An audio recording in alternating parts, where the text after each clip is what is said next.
really big success because you, with the last album, you sold 24 millions, and with the new one, now 16. And I don't even know. You know more than I know. Yes, but I want to know about your feelings of really big success like this. Well, I mean, of course, I'm grateful for everything I have, and I feel like it's a lot of hard work. People might see it from the outside and not realize how much work really goes into doing this and maintaining this kind of thing. And you know, just any career in the music business is a lot of work if you want to kind of keep up with it. You know, it sort of takes over you. But it's been good. I've learned a lot, and I'm really happy with this album, and I'm looking forward to the tour. If someone at the beginning, if someone has told you that you became a big star like this, what would you have said at this moment? Well, I mean, I always knew this is what I wanted to do, so I had to believe that I could do it, or it wouldn't have happened.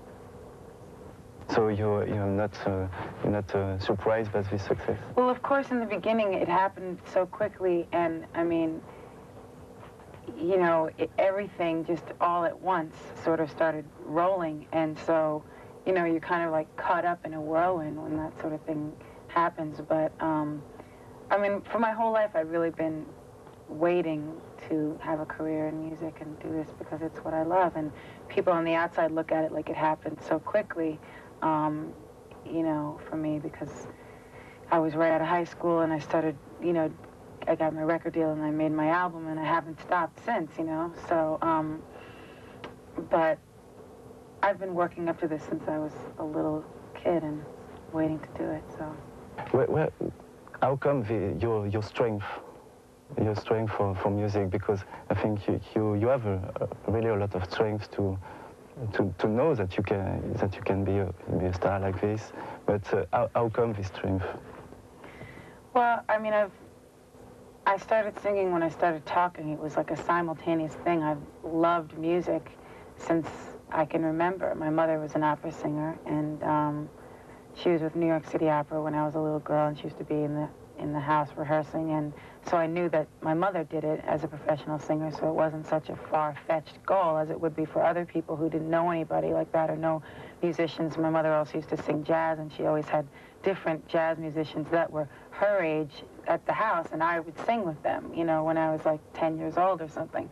So it gave me a different kind of a confidence than an average kid who just liked to sing in the choir at school, you know what I mean? I was working with people that were, you know, years and years and years older than me, and that were really talented musicians, you know, for a long time. And it was just always like a special dream for me, you know, if I had problems growing up or things that would happen, music was always my thing that nobody could take away from me. That was always, you know, something that stood out for me as a goal and as my kind of my saving grace that I always had. So I guess that's why.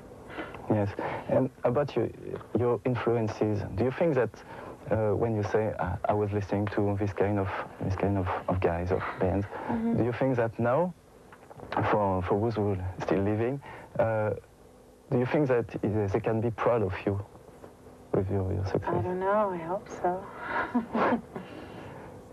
What do you think about their feelings when somebody like you say, I was listening to them, and now you become a really big star? And well, I think the people that, you know, that I love and that I've been influenced by influence so many people who've gone on to become successful that they've probably gotten used to it, you know. I mean, like Stevie Wonder, Aretha Franklin, you know, all the great R&B singers, you know, that I've been influenced by and that inspired by, you know, I guess is a better word.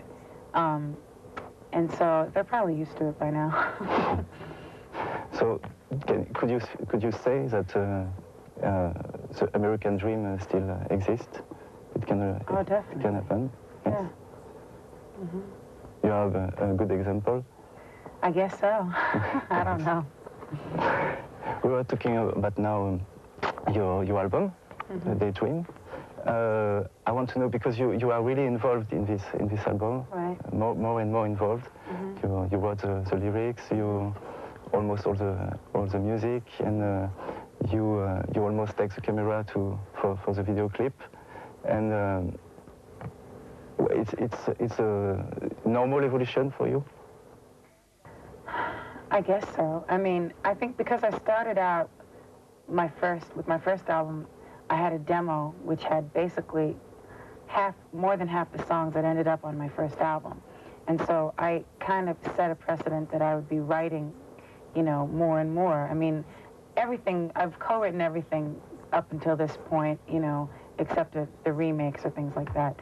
And so, I mean, it wasn't like I wasn't involved in that aspect of things from day one. I was, you know, I've been writing songs since I was like 12 years old. So, I mean, it was pretty much of a natural evolution to go into the production end of things, because when you write something and you give it to somebody else to produce, they can take it away from your vision of where it was. And I mean, a lot of songs from the first album, I think that happened too, you know.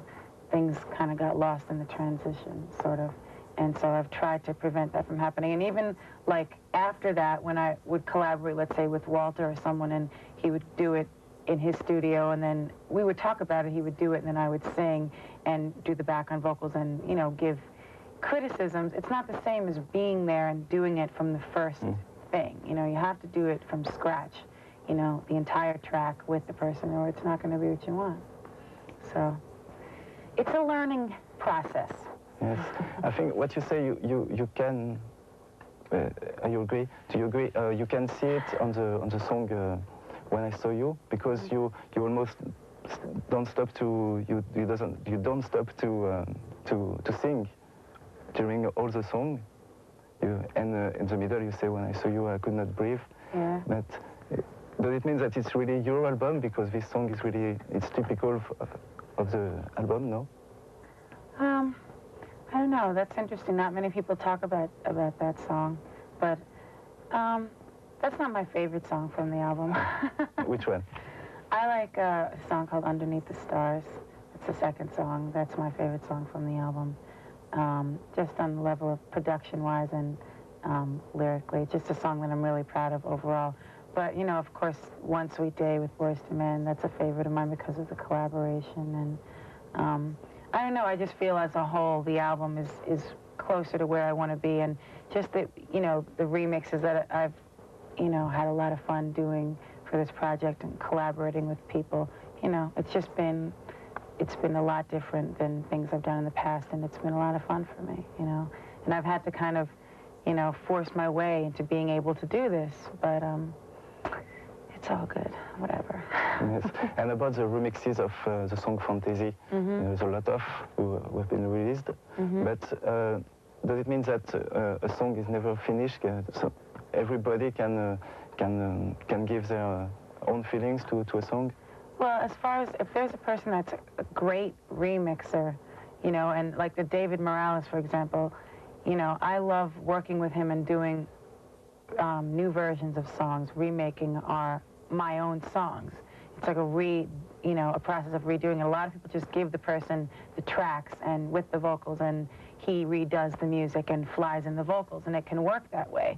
But the way I like to work with David is to really rewrite the whole melody and some of the lyrics to make it fit with the melody, because a lot of times if you're doing something that's a slow tempo or medium tempo and then you go and do his track, it sounds kind of bad to try and fly it in, and the chords are always different, and that kind of irks me. So it's a fun thing. I I named the album after one of the mixes that we did. We were doing the fantasy remix, and he did this one really jazzy version of it that I didn't do till 5 in the morning after working on the whole thing.